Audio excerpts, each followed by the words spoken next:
The House with Nobody in It, a poem by Joyce Kilmer. Whenever I walk to Suffern, along the Erie track, I go by a poor old farmhouse, with its shingles broken and black. I suppose I've passed it 100 times, but I always stop for a minute and look at the house, the tragic house, the house with nobody in it. I never have seen a haunted house, but I hear there are such things, that they hold the talk of spirits, their mirth and sorrowings.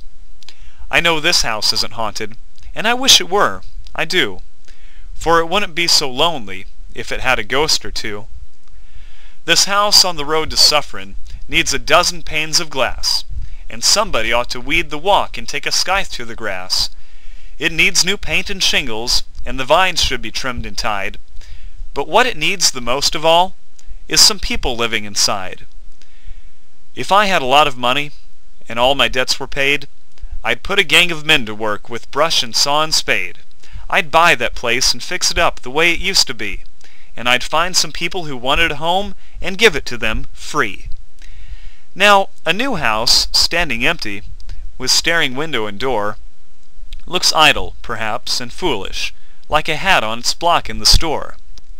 But there's nothing mournful about it.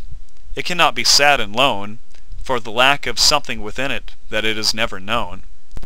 But a house that has done what a house should do, a house that has sheltered life, that has put its loving wooden arms around a man and his wife, a house that has echoed a baby's laugh and held up his stumbling feet, is the saddest sight when it's left alone that ever your eyes could meet.